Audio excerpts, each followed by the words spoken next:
Always use the charactonym for old major. Quite a few things here to talk about. Right, let's start off with the adjective old. Obviously, real connotations of wisdom and experience, and we do see that old major absolutely does have experience. He's 12 years old, which is pretty old for a pig, and he's very much respected by the animals. His kind of knowledge is massively respected by the other animals, and that life experience that he's had.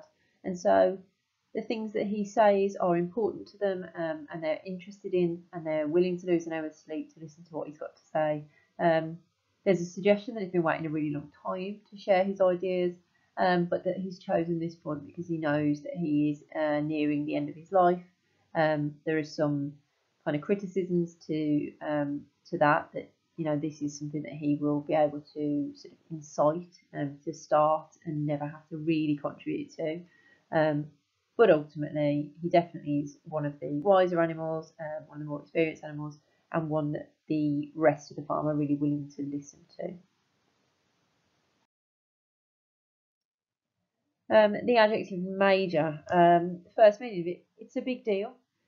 He's absolutely somebody that's seen as worth listening to. Like I said, the animals lose sleep in order to listen to him. And some of the things around that, so the raised platform under the lantern, they establish that he is hierarchically superior to the other animals. He's more important than them. He's a bigger deal than they are. And there's an irony to that he's on a raised platform to give a speech about equality, which isn't lost on us, but probably is on the other animals. Chapter 1 is the longest period of single character talking by pages. There's no room here for discussion. The old major sharing his wisdom. It's not a dialogue, it's very much a lecture, more than a meeting. But the animals are definitely interested in what he's got to say, and do see him as somebody important and worth listening to. Again, the adjective major, so not just a big deal, it is a military rank. I guess the irony here is that this is Old Major's self-appointed name. He calls himself Old Major.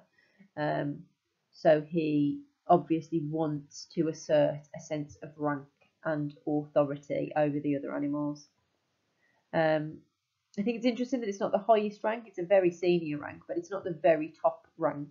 And that suggests that whilst he is a big deal and important and worth listening to, he won't ultimately be the most important or final leader.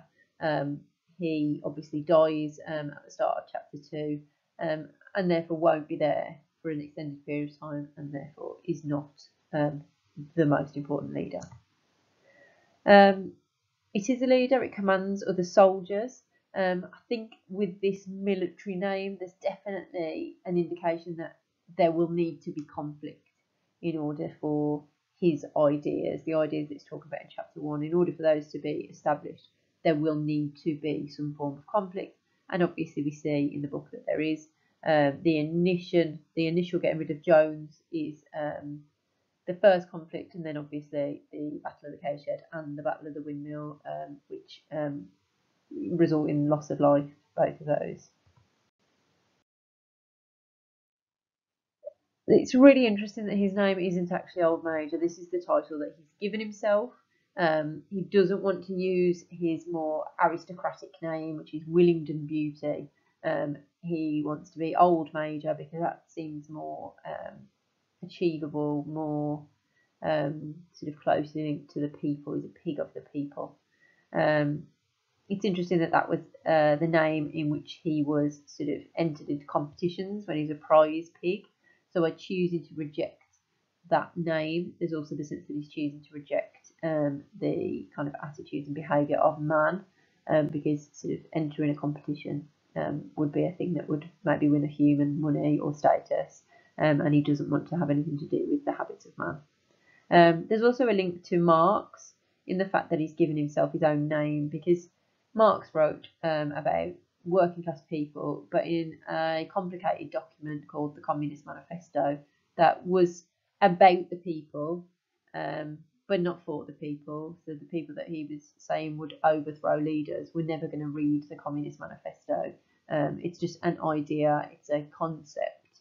So you can write this thing about rebellion, but then never actually have to kind of metaphorically get your hands dirty.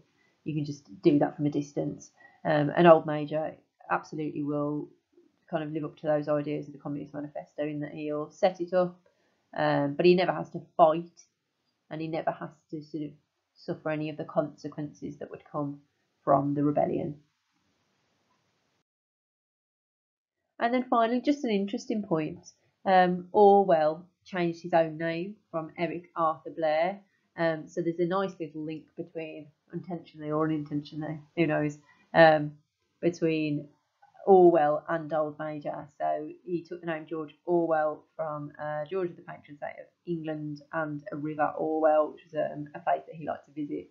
And I think Orwell was obviously very interested in the lives of the ordinary man, and maybe wanted to change his name to appeal to them a little bit more, just as Old Major has. So both have that voluntary name change.